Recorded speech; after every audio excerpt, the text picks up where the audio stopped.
klarifikasi Sunan Kalijaga saat namanya terseret dituduh terjangkit HIV karena punya hubungan khusus dengan Denny Syarista. Nama Sunan Kalijaga terseret usai beredar kabar Denny Syarista memiliki hubungan dengan pengacara inisial S. Disebut-sebut sebagai pengacara S diduga terjangkit HIV dan memiliki hubungan khusus dengan Dennis. Sunan Kalijaga membantah. Sunan membenarkan kalau ia kenal dengan Dennis, tapi mereka hanya berteman dan tak pernah jalan bareng menghabiskan waktu bersama.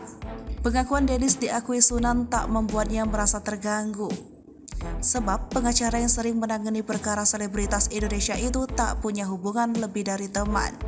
Mengenai foto mesra yang diduga dirinya bersama Dennis, diakui Sunan itu bukanlah dirinya. Bahkan foto tersebut juga sudah muncul beberapa tahun lalu. Lantas, apakah Sunan Kalijaga akan melaporkan Denny Syarista ke polisi terkait dugaan pencemaran nama baik dan fitnah?